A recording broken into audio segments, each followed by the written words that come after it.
It's not so cold. It's almost springtime here. Really? Yes. But stormy weather though. Yeah, springtime with 130 kilometers per hour wind is something special. Yeah.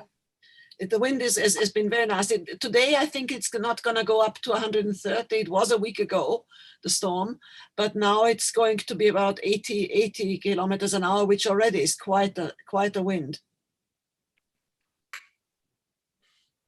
People are joining now.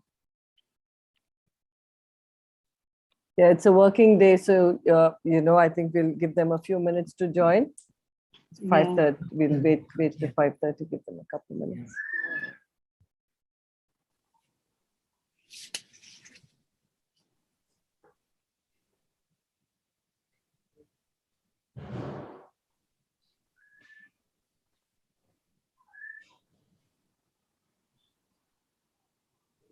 This waiting time is always very strange, and everybody, no one knows what to say, who's joining, who's not joining.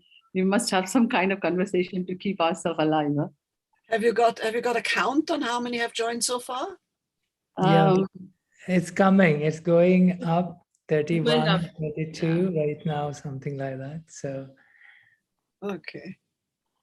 You see, I think there is a button down here which can give you a, if you go down on your screen, are you on the desktop or a laptop? Oh, me? This one time. I'm on my desktop.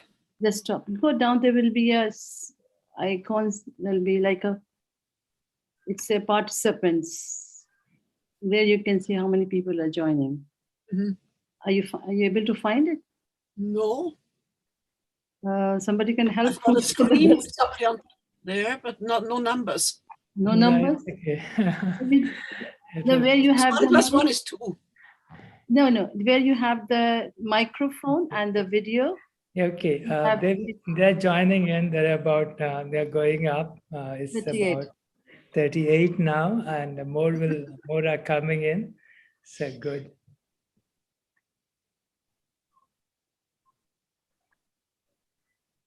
The first button is Ms. Valdam is the microphone. The second one is the video. Third one is security. Fourth one is says participant. If you go down, you'll see there where you have the microphone and the video. Same place if you go. I don't. You don't? But as long as you can hear me and see me, it's okay. Okay. I'm absolute technical. We can hear you and see you. We can hear you and see you. I'm an absolute technical genius. We don't need more than this in any case. We need the microphone and video, and that's the program. Now I've got another screen all of a sudden. Good grief. How do I get back so that I see? No, this is perfect. This is perfect. What we've done is actually, what Devika has done is highlighted the 3 people, which is Alka, you, and Father Paul. So not to worry, it's perfect. This is perfect setting. Yeah. Okay. Yeah. You see, today these 2 ladies will control us. Don't worry. Good. You should get started. I've got a screen in German which says, do not forget your 40-minute limit, 40 minutes limit. Spare 30% in your first year with our unlimited offer. No, I think just close that window. I think can you're I on the close wrong that? window, ma'am. I'm afraid I'll go out altogether, but I'll try to close it. Then I have to log in again. No, I think it's a different window, ma'am. You're on the Google Chrome window, and the Zoom window will be a different one. What we see you here is your library. The curtain behind you is some files. Yeah, And I don't see that. And this is what all we need. But I don't see myself, I don't see you, and I don't see anybody. Oh. I don't know how I can close this. No, Very strange screen. Could you minimize it, ma'am? Minimize what? Where there'll be a little like a minus sign on the top of your screen that you can press, so the whole window sort of becomes small. Your meeting should begin. can you not see your Zoom meeting? No, I cannot see it.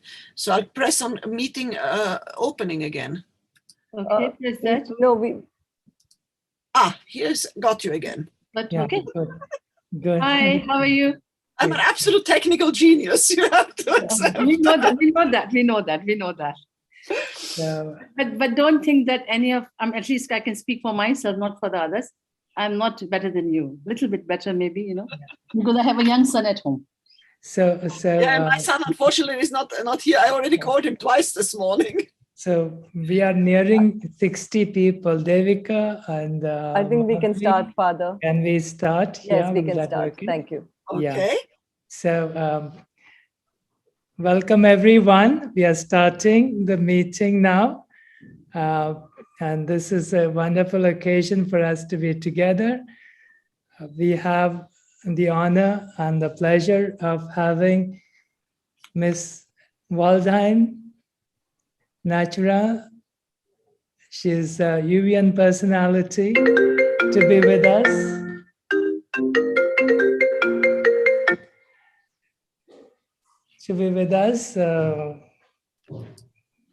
Sorry, excuse me for this interruption. Okay. She is the speaker today for our inaugural lecture of the Pathmaker CGEIL Dialogue Series. We have with us the alumni of XLRI, Devika, who will anchor the Q&A, and Madhvi Lal is there, also will give, also anchor the Q&A with her. Then we have Ms. Alka Raza, the chairperson of CGEIL, who will introduce Ms. Lieselotte Waldheim to all of us. We hope to have this lecture series one per month, and I hope we all get to express our views and our questions and find more meaningful dialogues as we go along. For today, we will talk about the inclusive leadership, and so a hearty and warm welcome from XLRI to Waldheim. And you are a pathmaker in your own right, so there is a calling inside everyone who is destined to be a leader, not only to know and to show the way, but also to be a path maker. You have to make your own way, given the challenges and the circumstances in which you find yourselves.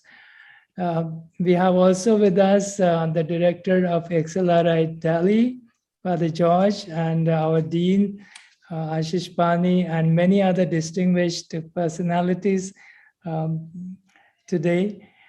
The purpose of the center that XLRI created, established, CGEIL, is to narrow the gender gap, increase women's participation in social life and nation building.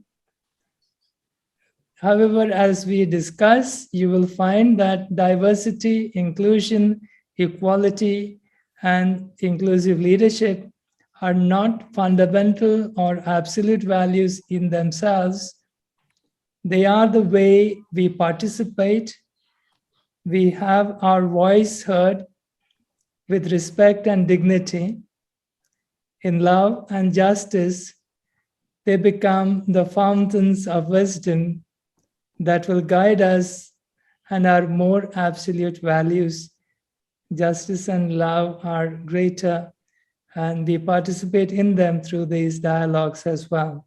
So let us celebrate diversity, let us celebrate equality and inclusion. Let us increase our ability to understand the feelings and the problems from all sides. With these few words, I invite Alka Raza, Chairperson CGEIL, to introduce us to Ms. Lieselotte Waldheim Natura, and welcome Ms. Lieselotte Waldheim Natura in our midst. Alka, over to you. Thank you, Father. Good evening, good afternoon, good morning from wherever you are joining. Greetings of the day. It's a great honor for me to welcome you all on behalf of XLRI Center for Gender Equality and Inclusive Leadership. As Father said in his kind introduction, and the message he has given about the diversity, inclusion, and leadership, and love and peace, it's a great challenge for us to start this center. But as he said, that if we have intentions are good, we will reach somewhere. I will not take too much time before I ask Ms. Lieselotte Waldheim to deliver her lecture. Let me tell a few words about her. I have met her in 2004 in Vienna, and since then we have been exchanging our thoughts and views, visiting each other. Ms. Waldheim had joined United Nations in 1967, so 40 years back. She was perhaps one of the first women to join the UN at that young age in 1967, just after university. She had joined the UN Secretariat immediately after her master's degree in 1967. She was the first one to serve chief of the Secretariat of the Geneva-based center called Disarmament Affairs. She also served as first woman chief of protocol at the UN office in Geneva, and she was the first woman secretariat of the International Narcotics Control Board, and she was also the first chief of conference at the UN office in Vienna. So she has shattered not only one glass ceiling, but several glass ceilings, and she continues to shatter. Her journey to be first doesn't stop. She continues with that. Today, she is our first guest speaker of the Pathmakers CGEIL Dialogues. Ms. Lieselotte Waldheim Natural, I'm very honored to welcome you in this capacity as a chairperson. Although we have been meeting all the time in personal capacities, I'm very honored to invite you to deliver the lecture. Thank you very much. Thank you, Alka. Good afternoon, ladies and gentlemen, students, faculty, alumni, eminent industrialists, members of the University Board of Governors, as well as distinguished guests. I've been asked to speak on my own work and life experience on the path to gender equality and inclusive leadership. The first thought that comes to my mind in this context is that it takes the active involvement of both men and women to achieve progress in this field. I had good examples at home in this respect, which also helped me to progress along this path. My mother and father met during the Second World War. One must just imagine the situation, while they were both studying at Vienna University Law School. Both of them completed their law studies. My father went on to the Diplomatic Academy and in Vienna, and my mother worked at court. They got married, and my father continued to support my mother in every way, but they had a big problem. Since my father became a diplomat, my mother in those days could not continue to work independently in either way, either by joining the diplomatic service or by remaining at court in Vienna as a judge. So she had to give up her career, and that bothered my father always, and also my mother. They always told me, you must figure out a way to continue to work in the profession you have chosen. So I remember this very well. I went first to abroad, away from Vienna. When I was 3 years old, my father had his first appointment to Paris as a very young diplomat. And there he put me in a French school. There was no German school in those days, especially after the war, you can imagine. So I started my education in French, and he continued to see to it that I grew up bilingual, German at home, French at school. I'm a graduate of the Lycée Français. which I attended everywhere in the world. I think not everywhere, it's an exaggeration, but many different ones. Sometimes I was only 3 months in the same school, which didn't make life very easy. A child always wants to be the same as everybody else. And I was always a newcomer, and I was always different, therefore. But my parents backed me all the time. And I certainly got the best possible education. Father's famous saying was always, I'm going to give you the best possible education because that's something nobody can take away from you, what you've learned. So, okay, I got the best possible education, but that had a price also. The criteria were achievement. Father paid for the education, the best possible, but he expected achievement on my part in exchange, which I, thank heavens, managed to deliver, but it was not always easy. Sometimes I get asked by youngsters today, when I give lectures in schools on drugs, for example, they ask me, and did you go out to discos a lot in your youth? I said, well, first, in my youth, there weren't any discos. Second of all, I never had time to go anywhere because as soon as I got home from school, I had to continue my education at home. Namely, my mother always said, I hope that you will have help in your household someday, but you always have to be able to do it better. Otherwise, they will dance on your head. So please see to it that you learn how to cook, how to clean, how to knit, how to crochet, whatever it was, I had to learn it at home from my mother. So the question of if I went a lot of times to the disco really seemed rather strange to me because it was a non-existent situation in those days for me. Not only that it didn't exist, I don't think. I was always given by my parents the same chance as my 3 years youngest brother. We all got always the best schools. And even if this meant for my parents sometimes sacrifices. My education ended, at least the academic education, with the degree, as Alka mentioned, of a master degree in international affairs from Columbia University in 1967. I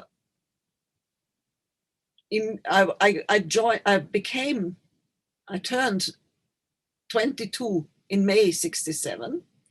And in August 67, I had joined the United Nations Secretariat. I did not want to become a diplomat, as I mentioned before, because I saw how difficult it was for a family. And the entry in the Secretariat in those days, and that I must state here clearly, was much easier. The UN Secretariat was a small family. And there was no entrance exam. You had to apply, you submitted your papers, and then you were called for an interview if they had something suitable for you. And that was it. I was recommended for a contract by the newly appointed director of the Political Affairs Division of the UN Secretariat in New York, who had been a professor at Columbia University and had come to know me. So he wanted somebody from the academic world to assist him, and he recommended my recruitment, and that went through. But everything has a price in life. Because of my youth, I was recruited at the P1 step 1 level. They don't even recruit at that level anymore. I don't even think it exists. On the grounds that I was too young and had no work experience. I tried to argue that I did have work experience. As of the age of 16, I was a private tutor in languages, especially in French. And as of 18, on the side, next to a university in Vienna, I worked as a part-time teacher, helping out at the French Lycée in Vienna.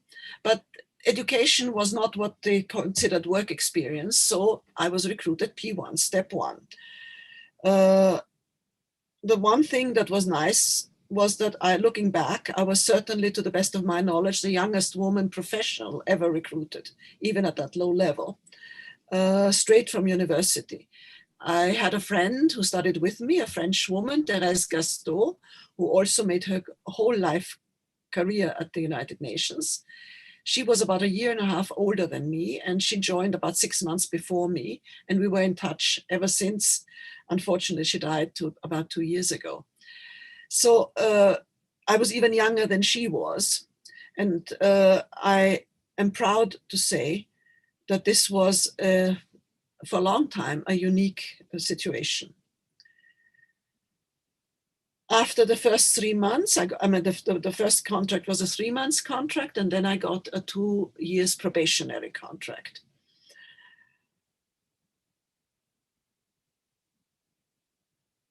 My career developed through a lot of unusual happenings. And this is important to say, you always have to grab the opportunity when you can. Never say, I'm not qualified or I'm not good for this kind of job. I was the only German-speaking staff member, even if also the most junior, because the 2 Germanys were not members of the United Nations yet in those days. So the first conference on the peaceful uses of outer space was scheduled to take place in Vienna. And they had no staff member speaking German except me. So they had to settle for me. And the Undersecretary General for Political and Security Council Affairs called me to his office and said that he would ask me to travel to Vienna in August 67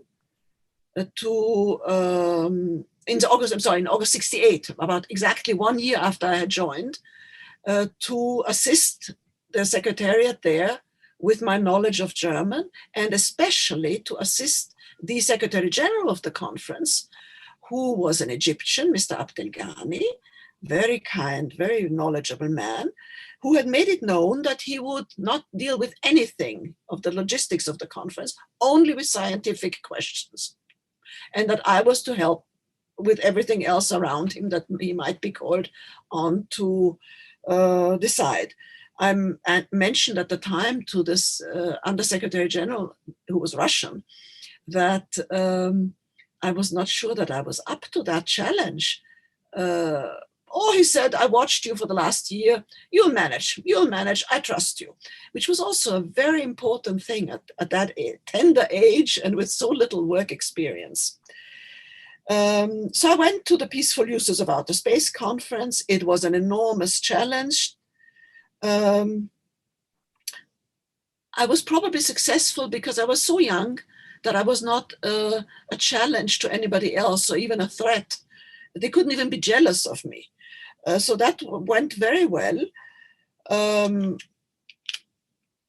There was, in those days, no woman professional who was assigned to that conference. So even there I had an exclusivity of situation.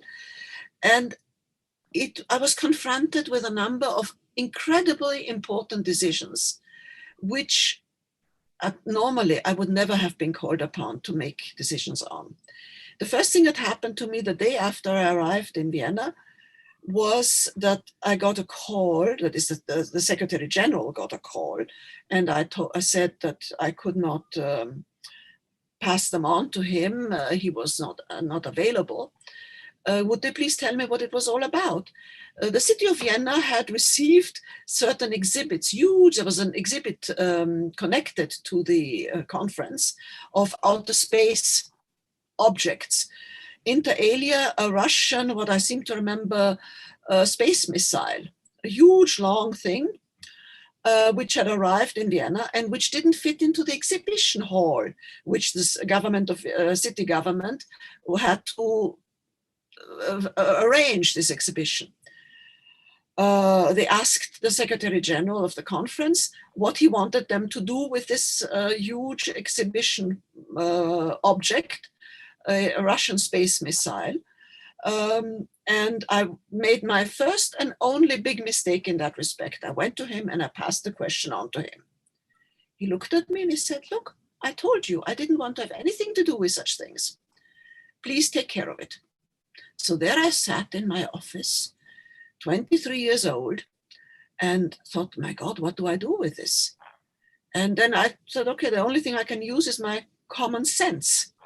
If it doesn't fit into the exhibition hall, let's find a place outside the exhibition hall. If it can travel in outer space, it can also stand outside.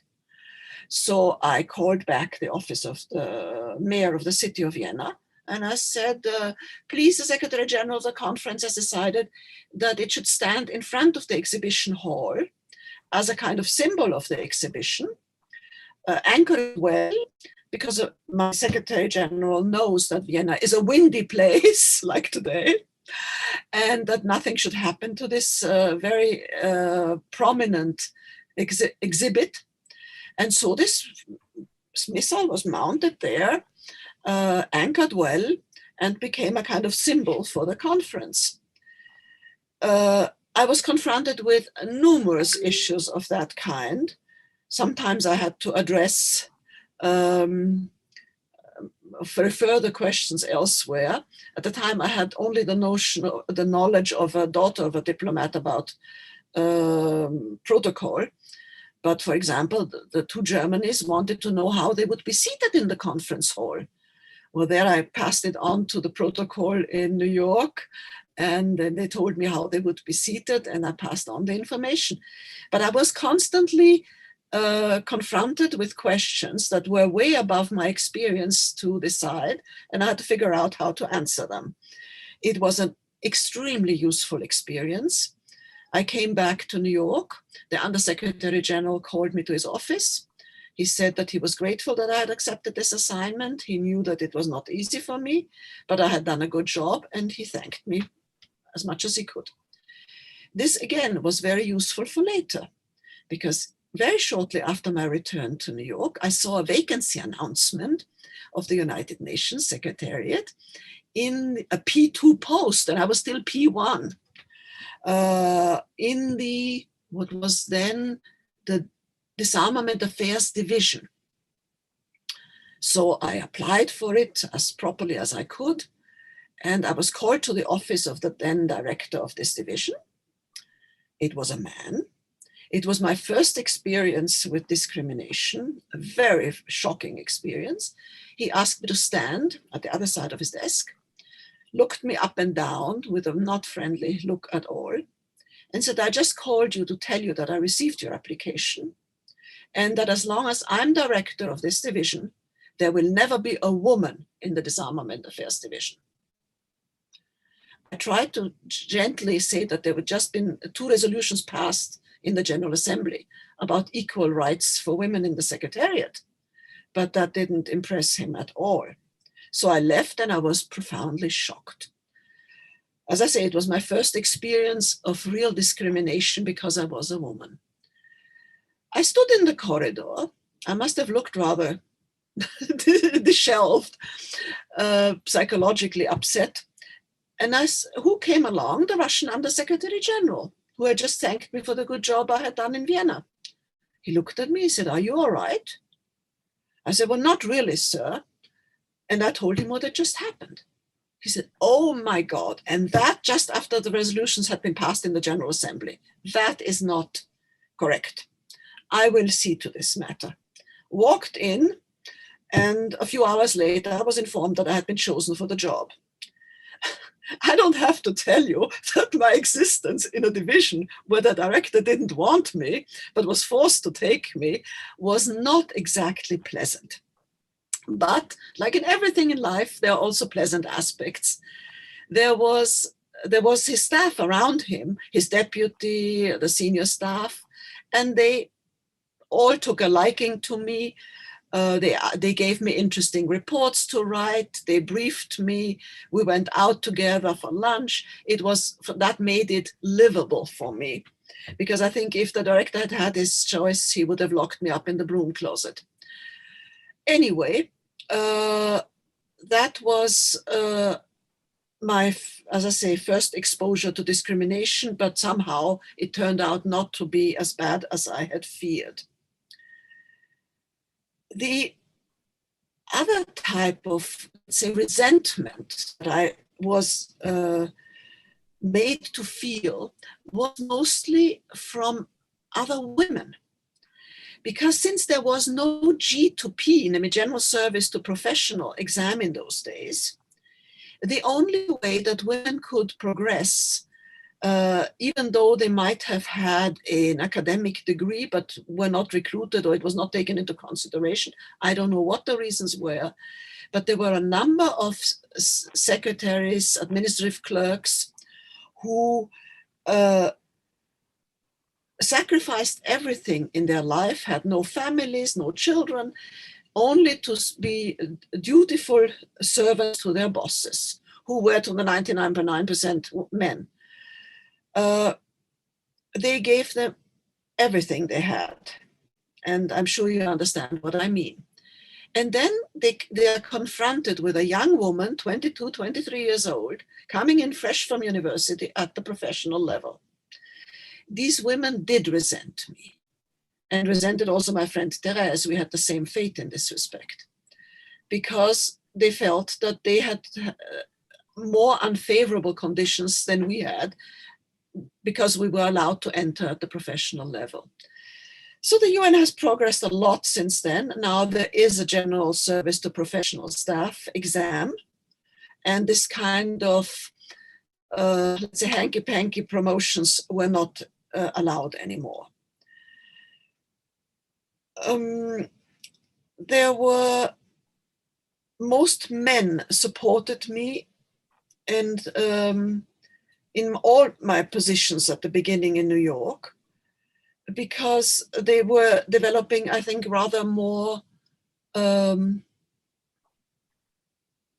paternalistic attitudes towards me, which I didn't resent at all. It was very nice to be protected, spoken to nicely, explained certain things. At this stage, they also tried to teach me, because the other women that had come in through the G staff rail had obviously much more work experience than I. There were good days in a sense, because I was even assigned a secretary typist at my young level, which now today doesn't exist. There were no computers, so you couldn't do the work yourself, and I didn't even know how to type. That was a big failure in my education, because I was at the mercy of somebody to do the typing work for me.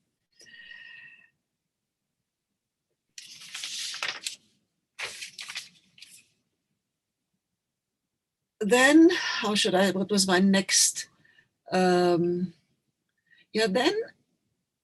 I worked, as I say, in disarmament affairs, and I received a call from Geneva, from the Geneva UN office.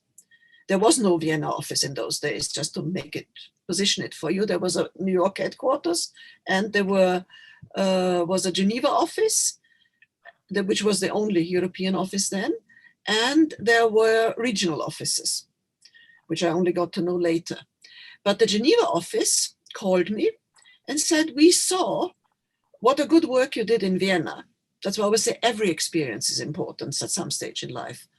And we will have 2 treaty drafting plenipotentiary conferences to draft treaties on narcotics and psychotropic substances. One of them will be in Vienna. And in addition to prepare these treaties, we will have 2 extraordinary sessions, special sessions, as they called them, of the Commission on Narcotic Drugs. And we would like to have you transferred to Vienna to assist us. To Geneva, to Geneva to assist us. At that time, and I told them so, I knew nothing about drugs. I said, it must have something to do with poppy seeds. They laughed. They said, no, even that is wrong. It has to do with poppy latex. That's the raw opium. Okay. But you needn't worry. We will teach you everything about drugs that you need to know. By the time the conferences come up, you will be well qualified in this field.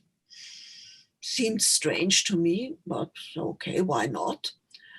Gave some thought. As I said, New York, the position in disarmament was not ideal. If you have a boss that doesn't really like you, it doesn't help, even if all the others try to make up for it. So after asking for a few weeks to think, I said yes. Also, fate, as I say, sometimes strange. My friend with whom I'd studied at Columbia University, who joined the United Nations Secretariat 6 months before me, had also just been transferred to Geneva. So I thought, okay, at least I know one human being there when I arrived. The training was extremely strenuous. Again, it reminded me of my childhood at home. During the day, I had to work. And as of 5 o'clock, each Monday, Wednesday, and Friday, I think it was, I had a session with the director of the laboratory on narcotic drugs to learn the substance of narcotic drugs and psychotropic substances. I remember his wife was adorable. She would bring us dinner to the laboratory so that we could work. And in addition, that mostly took place during the working time. I was schooled by the legal officer, which was a subject a little bit more familiar to me, but the drug treatise, again, was not exactly what I had learned at university. But I felt a little bit more familiar with international treaties and learned about the existing drug treaties and the ones that were in the making. And I served as Assistant Secretary of the Commission on Narcotic Drugs, and in that function also as Assistant Secretary for every one of these conferences in the following 3 years. Again, the only woman in this field. There were no assistant secretaries men in those days, to the best of my knowledge. And when they were all over, I felt, yes, I had been confronted for the first time by sexual harassment during that time. It's also a subject in the UN. Let's not fool ourselves.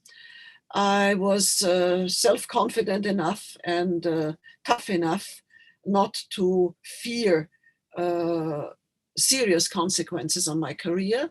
But again, it did not make for a very pleasant work environment. To any woman who is confronted with it, resist. Don't let yourself be bullied. Don't let yourself be brought into a situation where you feel your career depends on your being nice to your boss. But the opportunity again arose.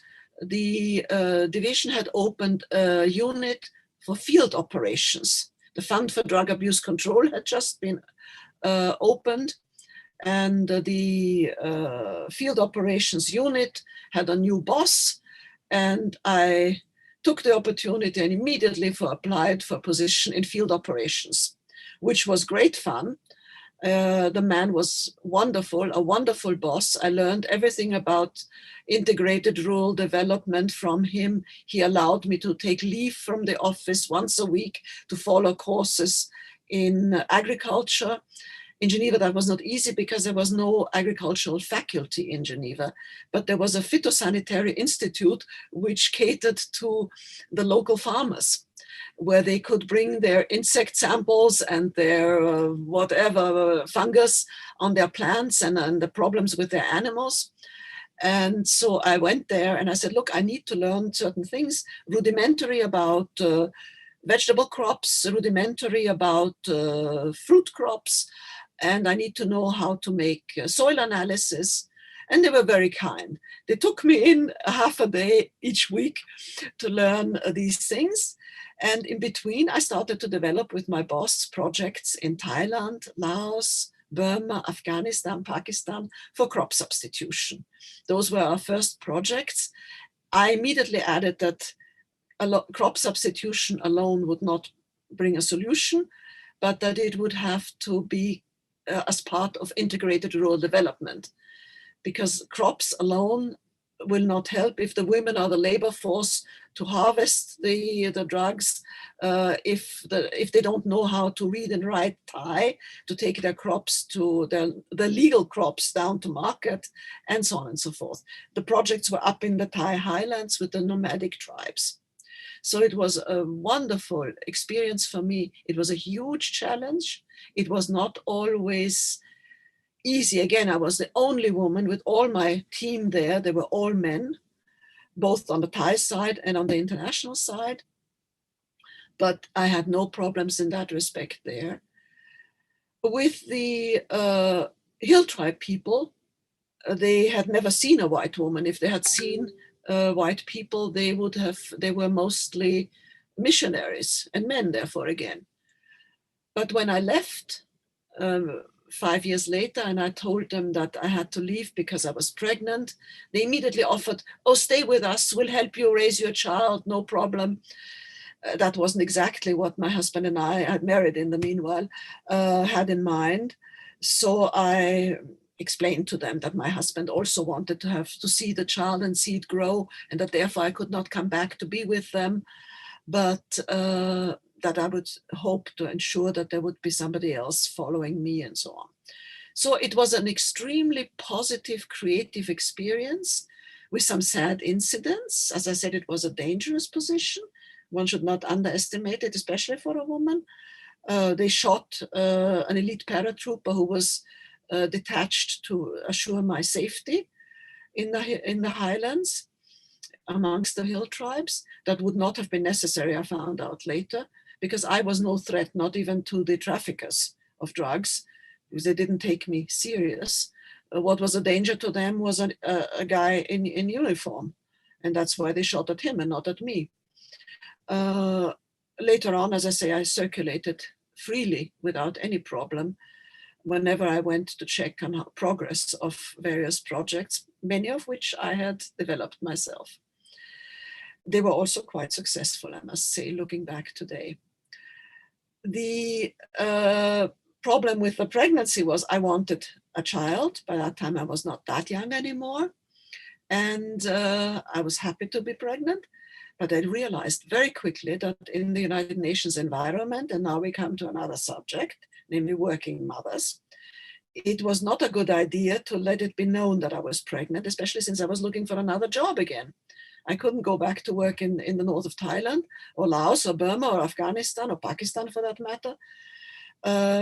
So I looked at the vacancy announcements, and what did I find? And again, fate and luck, you need to have it sometimes. There was a vacancy announcement that the General Assembly had, on the basis of the General Assembly, office of the Disarmament Affairs Division. I think by then it had been called Disarmament Center. A branch of it, a Geneva unit, should be opened.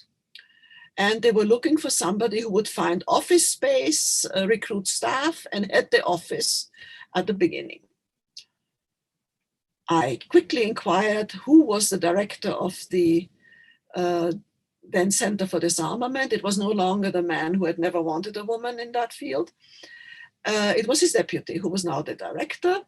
I called him immediately. Again, remember, there were no computers in those days. The only communication was by phone and by fax, if it had to go fast. And I told him that I'd seen the vacancy announcement, and was that vacancy really still open, or had already somebody been informally chosen or whatnot? He said, no, I'm so happy you're interested. You're the only candidate whom we know and who has already worked in disarmament before. Okay. And who knew Geneva, because the office was to be opened in Geneva, and who knew New York, the center. So he told me to apply immediately by telegram, fax, and I would, how was it? Yeah, I should then submit by normal mail my file for consideration by the personnel office in New York, which I did. And since I had the support of my former colleague, then the new director, I got the job, and it was a wonderful job with, again, a huge challenge. Not only was I a woman in disarmament again, but I had the possibility to find office space for the new office. I had the possibility to recruit staff, and I ran the office substantively, because until then, all the disarmament people came from New York once a year for the session of the Disarmament Affairs Commission.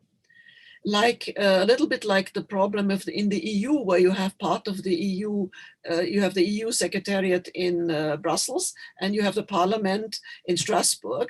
They had the two offices, Geneva and New York, and some sessions took place in Geneva, but they had no secretariat there. So that was for me to build up. I did that. It was a real wonderful assignment. And I ran the center for 7 years. So then it was a P5 post. And when I saw that there was a vacancy announcement for the chief of protocol, which was, no, the chief of protocol was also P5. Sorry, wrong. I had my child to consider. It was a big assignment in Geneva. And it was difficult for me to find enough time to take care of my child, which I took care of. My son was born in 1977. I took care of him as much as I could and loved him dearly, but I needed household help and I needed a nanny, especially when I was on duty travel, when he was small. I took the nanny and the child along with me until age 6. Because I didn't want to be separated from him during duty travel. After that, when he was in obligatory school, I had to find other solutions. And I wanted to change jobs so that I would not have to travel so much. And there was the opening of the job as chief of protocol. And I applied for it. Again, it was, I think, to my benefit in this case. There were not very many people qualified for that position, especially not women. And the Secretariat was always under pressure from the General Assembly to see that there are more women at more senior prominent posts. And I had, as a child of a diplomat, I knew protocol, but there had never been a woman chief of protocol. So there was no literature, no protocol guides, nothing that I could base myself on. I had to invent it all, if you want. And again, it was a wonderful assignment. I didn't have to travel anymore. Great. There were some social obligations. I managed to keep them to as much as I could. And my child was still relatively small. So if I went out to a farewell party or a welcoming party for some ambassador, he was usually in bed already. So that I managed somehow to work it out, and it was to nobody's detriment. Then came a vacancy at the D1 level, namely to head the conference services in Geneva, the conference service as it was called. There had been, I believe, a woman before me. I'm not even sure about that. But anyway, it was vacant. I applied for it. And again, there were not many other qualified candidates. I'd seen conference services in operation as a user of conference services for the many conferences I had worked in on the substantive secretariat side, and became chief of conference service in Geneva. By that time, my son was older.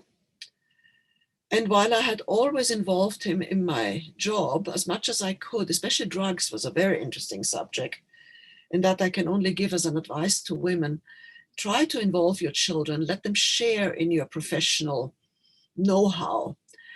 I remember my son always wanted to bring home children on weekends, Saturday, Sunday.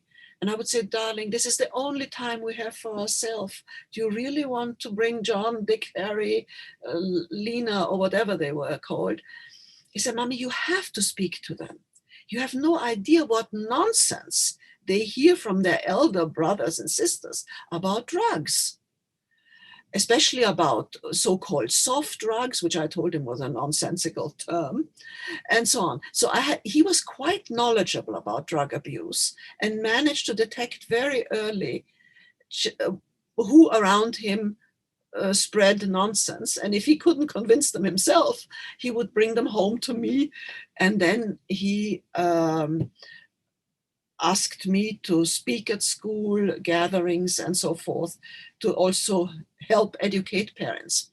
So he felt a part of my life, and I think that was very important. In conference services, obviously, I tried to bring him in, but there was no substance that was of any relevance to him. Just a minute, Ms. Waldheim. I think there's a very interesting question is coming in from Shobna.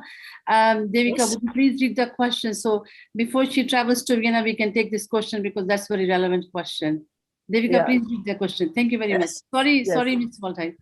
Yeah, let's take a question in between. Yeah. So the question is, ma'am, she says you're right in saying that many things have changed in the UN from the time that you were there, but it still remains a heavily male-dominated organization at the highest levels of leadership, you know, and the discussions on a woman SG have only remained academic, with no real effort being made to elect a woman to that position.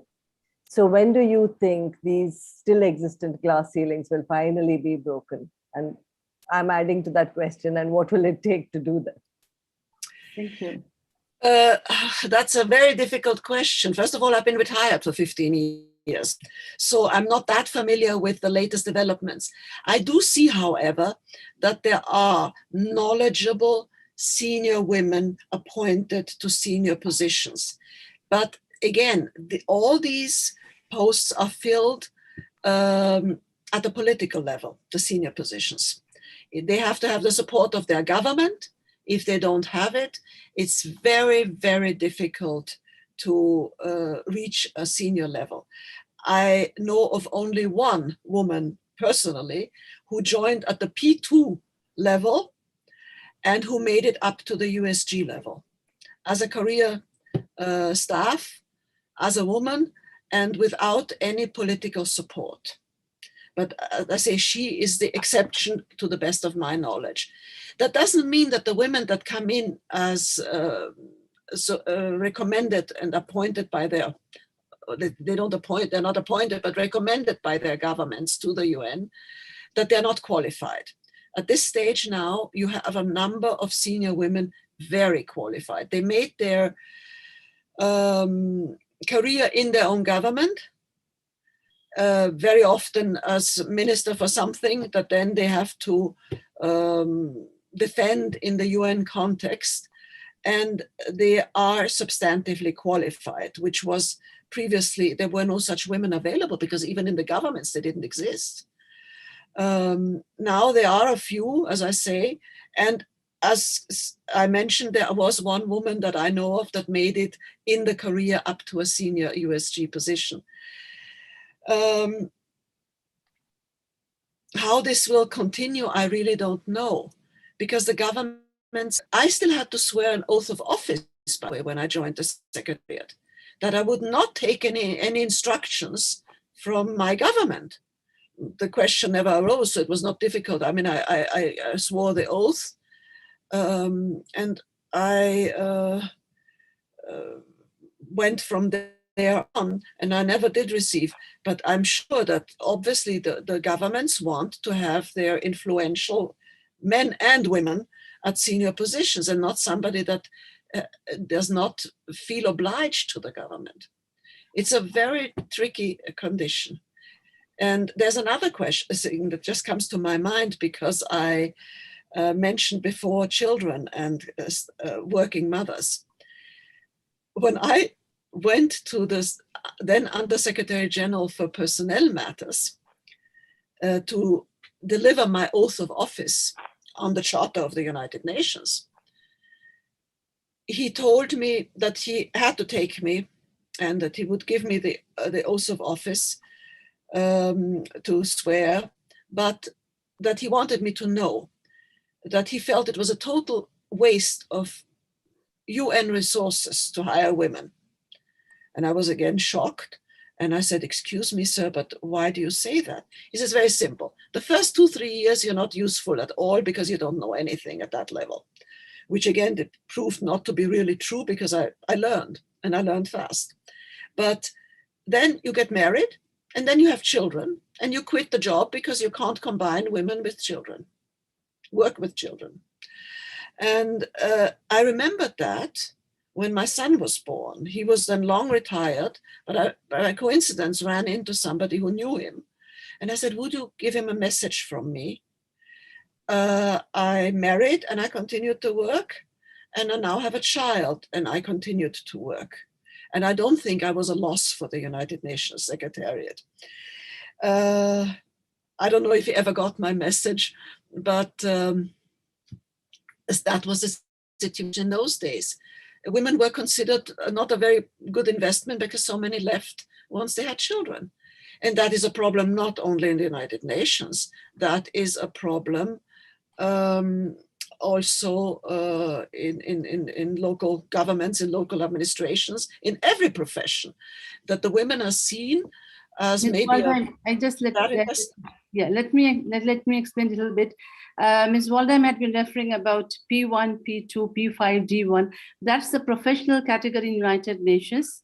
P1, P2, P3, that's a different level. And then when she's saying GS, that's a general category, basically when the staff member appointed at national level. Am I right in saying G staff is general service. General Those services, are the clerks, typists.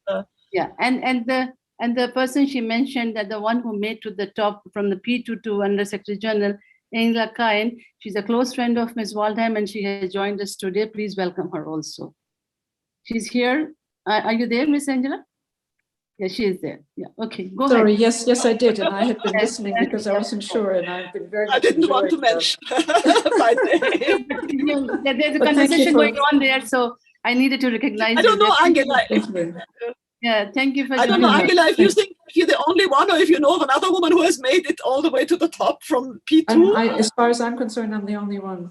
That's what I thought. Still, I was hiding what I said. I think there was one more, Thoraya Obaid, who also made to the head of the UNFPA, but she joined at, I don't think it's a P2 level, but I think P3 level. She was the ESCO head in Jordan. I had met there at that time. And she became the head of UNFPA finally, and she still lives in Egypt, if I'm not mistaken. No, I think there are a number of women who have made it to the top, but there are very few of them, and I don't remember another one who started at the P2, but it was a hard journey, as I think we've heard from Lieselotte Weidheim-Natural. No, from P2 to that level, of course, not really. Dr. Nafisa Ali was also one of them, but she joined as a medical professional. Ms. Waldheim, I have a question to you. We all face that question all the time. When we do a good job, but then we are rejected by our, sorry to say, male bosses, how do you feel? There will always something wrong with our work. It happens, and I'm sure Angela can support that. And there's also Gabriele Vogt here, who has a similar career to mine.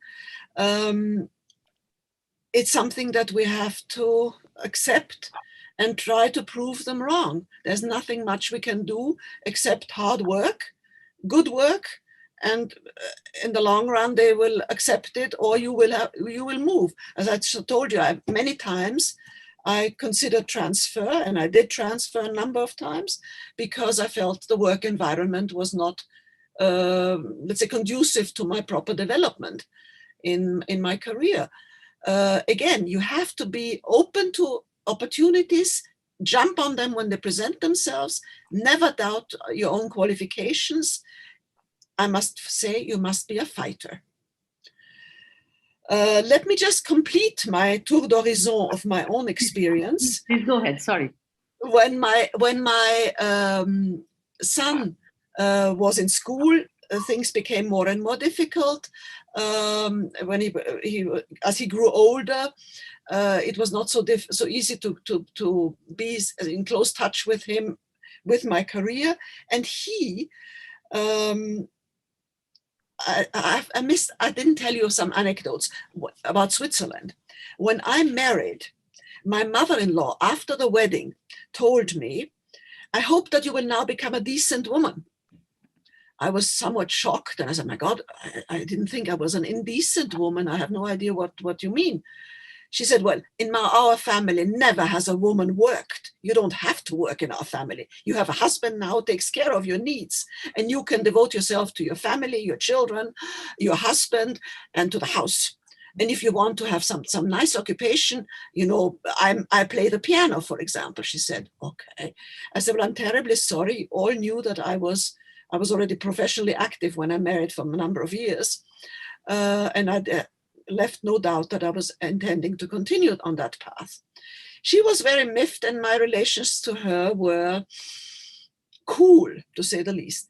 At that time also, a woman in Geneva, a married woman, needed her husband's consent to be allowed to open a bank account.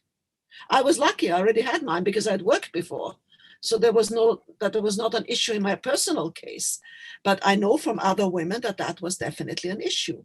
So there was still in the environment there a kind of policy. The women, in some cantons in Geneva, the women still didn't have voting rights. Some cantons did, you know. Geneva, Switzerland had cantons. Geneva is one of them. There they had, if I remember correctly, voting rights, but in some more remote cantons in Switzerland, they didn't have voting rights. So you can imagine that for a family, a traditional family like that of my husband, I was not exactly an easy acquisition in the family. And therefore our relationship was always a little bit distanced, to put it mildly. Obviously my son felt this. And then when my son was 5, my marriage broke up. I shall not go into the details. I think his parents were partially responsible for it. Because if you tell a man constantly, you reproach him that he's not a real man because his wife has to work for a living, I'm sure that doesn't boost a man's ego. And that was finally, he moved out with my household help. That was easier to dominate. Anyway, that's a small sideline, a very personal one and a very sad one. But as far as my son was concerned, he definitely felt very much closer to his Austrian family than to his Swiss family. Because as I told you, my father was the one that had pushed me to be independent, have a good education, make use of that education. His grandmother had studied at university, so he felt much more comfortable with them than with the Swiss family, and he wanted to come to Austria. Now that was a difficult thing because for an Austrian citizen to find a job in Vienna at the UN was not at all easy. By then the Vienna Center existed, Vienna International Center, and it was, when it moved, I think it was still the Division of Narcotic Drugs, or had it changed name by then, I don't remember, had moved from Geneva to Vienna. So that offered me the possibility to find a job in narcotic drugs again, which I had done already before in Geneva. And it was not an easy transfer. I negotiated for it much more. And I bypassed the office personnel, which they never forgave me. Office of personnel in all big bureaucracies are a very powerful unit.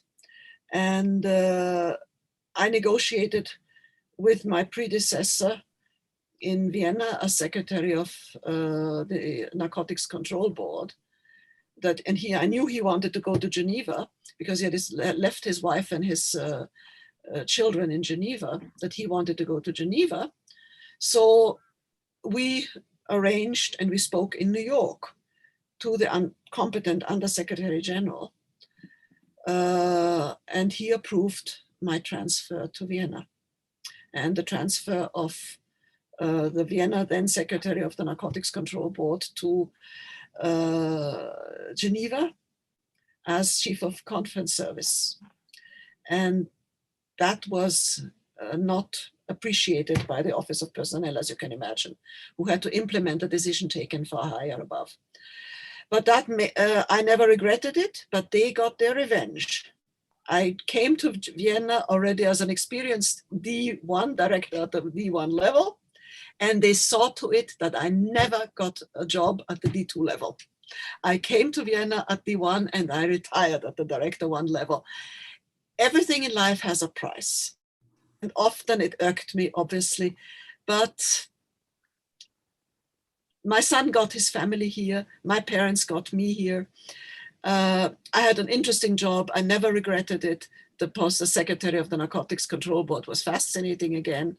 And then I became chief of conference services Vienna, again at the, as I said, the 1 level. When I applied for a job at the Atomic Energy Agency. Just a minute. I think we're also running short of time, so we have to take quick questions. We have to take quick questions, some pressing questions, please, Devika. You want me to make a concluding remark? Just a minute. Let them ask questions. Good. Okay. Please go ahead, Devika, Madhavi. Whom do you? Is there any questions in the chat box? No questions per se, but there are a lot of comments on you know, how inspired the audience is really with the authenticity of her sharing. And you know, the Shika says, your words on family relations and working women seems as if times have not changed at all since then. In India, we still hear such cases of mothers-in-law and their opinions. And I think that's world over, really. And Aparna says, it seems so vindictive. Is there no way to challenge such decision-making? You know, and all these, Madhavi rightly says that with the centuries of inequity, we really need to have firmer and faster action on all fronts. Thank you, Devika. Before Ms. Waldheim, you continue, I would also like to acknowledge the presence of Gabriel Wok, who is a nuclear scientist working for, if you worked for International Atomic Energy, you're welcome and thank you for joining us. Ms. Waldheim, please go ahead for your final remark. And of course, you will also— there is one, Alka, there's one question that somebody has just put in, Shika. Ma'am, would you have any comments on conditioning men towards accepting working women? I didn't quite understand the question. How do we help men to accept working women? That's not easy. And as I say, I paid a very high price. My husband didn't cope with it. I think there has been some progress made, as I can see. The only way that the even fact that your institute now exists, that there are terms that are used, gender equality, integration, joint integration, all these terms have evolved since my time. And I must say they are a comfort to me because they seem to show that there is progress being made. It may be slow progress, and in some societies even more difficult than in others. If you had this in Switzerland some 45 years ago, 50 years ago, how much more difficult will it be even now in some of the more developing countries where the woman's role is much more traditional? Again, let me conclude. I will tell you what I wanted to share in conclusion with you. Men, please support your wives, companions, and daughters to get a good education. Support them by giving them time to study and work before marrying and before getting children. That was my big asset. I was already well established professionally before I got married and got a child. That makes it feasible because you're already independent. It's difficult for a man to accept this, but it makes for a much more creative, harmonious partnership. So that would be my first appeal to men. Try to accept that women nowadays would like to have a life of their own and not only be defined through their husbands or fathers or brothers, because in some societies, when the husband dies, some other male in the family takes over responsibility for the women. So that is something which should slowly be abolished. It's a matter of time, and it takes a lot out of the men, and I hope that they will accept it in due course. Without their active participation, the progress will be even slower. That was my first appeal to men. Help the women, also the second appeal to men, help them find solutions on taking care of their children, that they're not the only ones responsible for the child, that they share as men in that. And if they both have responsible jobs and they cannot share, that they share by hiring a nanny and household help to take care of those chores, which must not absolutely be taken care of the mother, so that she has time for her children, for the good times, for sharing them. As I told you, I involved my child as much as I could in my job. But that can only be done if the men help them in this respect. I know there's a lady here whose husband accepted that she works and that he would take care of the household and the children. That is also an unusual situation, and I admire both the husband and the wife for finding this solution. The women. Even if this is very difficult for you, wait with marrying. I've mentioned this before, until you have completed your education, and also until you're married. And then wait again until you have children. Now women can get children. I'm not advocating the mothers that become mothers at age 60, but certainly in my youth, I was considered an old mother. And I think nowadays, it's at least in the European societies, it's very easy for women to have children at age 30 and 35. So please try to do your family planning in such a way that you have a chance to have a career if you want it. Again, it's not everybody's liking. Some women like to be mothers and wives only at home. Well, let them be. If women want a separate career, they must also take the consequences. Then, as a woman, never doubt in your abilities. Pick up all challenges. Even if you fail, you will have gained in experience. Never feel guilty for being a working mother. That's again something that always bothers me, that I was accused a number of times that I can't be a very good mother because otherwise I wouldn't be working. As I mentioned already, let your children partake whenever possible in your work experience. Encourage both your daughters and sons to acquire a good education or professional apprenticeship. A master carpenter, electrician, plumber, etc., they can be women, are at least as important to society than are academics, such as lawyers, architects, and so forth. We need people who are very knowledgeable in their various skills. And I think it is wrong to have this discrimination between us. I think they call it white and blue collar. Don't accept that separation. A good professional training is just as good as an academic training, as long as you do it thoroughly and reach a certain level.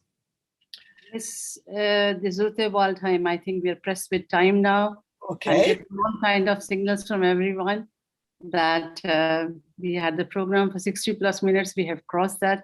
So sorry for those who were here for 60 minutes, but it's such an inspirational talk. I know for you for so many years, but what I see Liselotte Waldheim today is a totally different story. I hand over to my two friends, Devika and Madhavi. Please come forward and give a vote of thanks to Ms. Waldheim.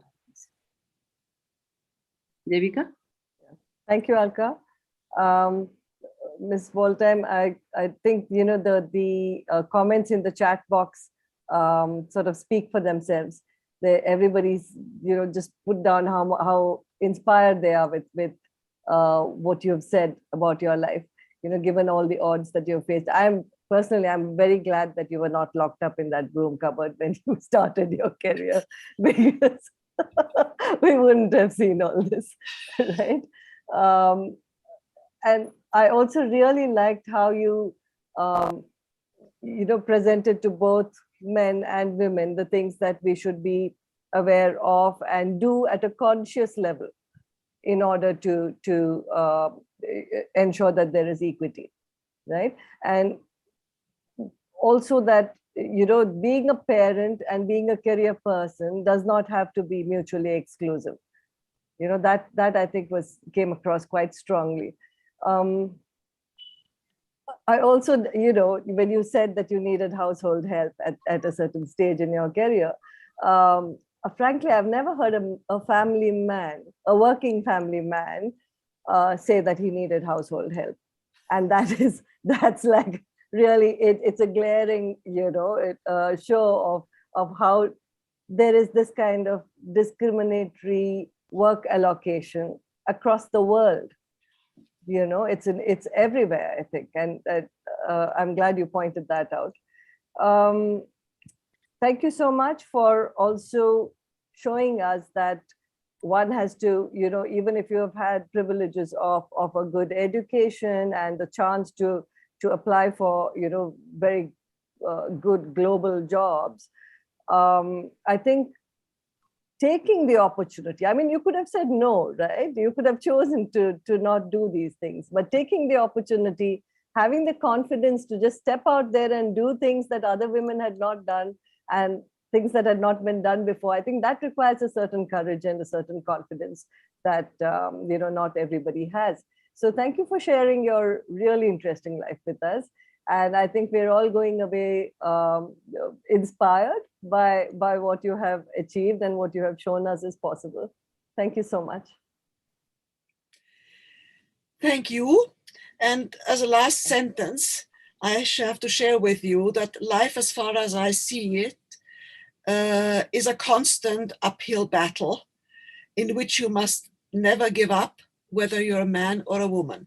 If you can do it as a joint partnership with a husband or a wife, it is easier.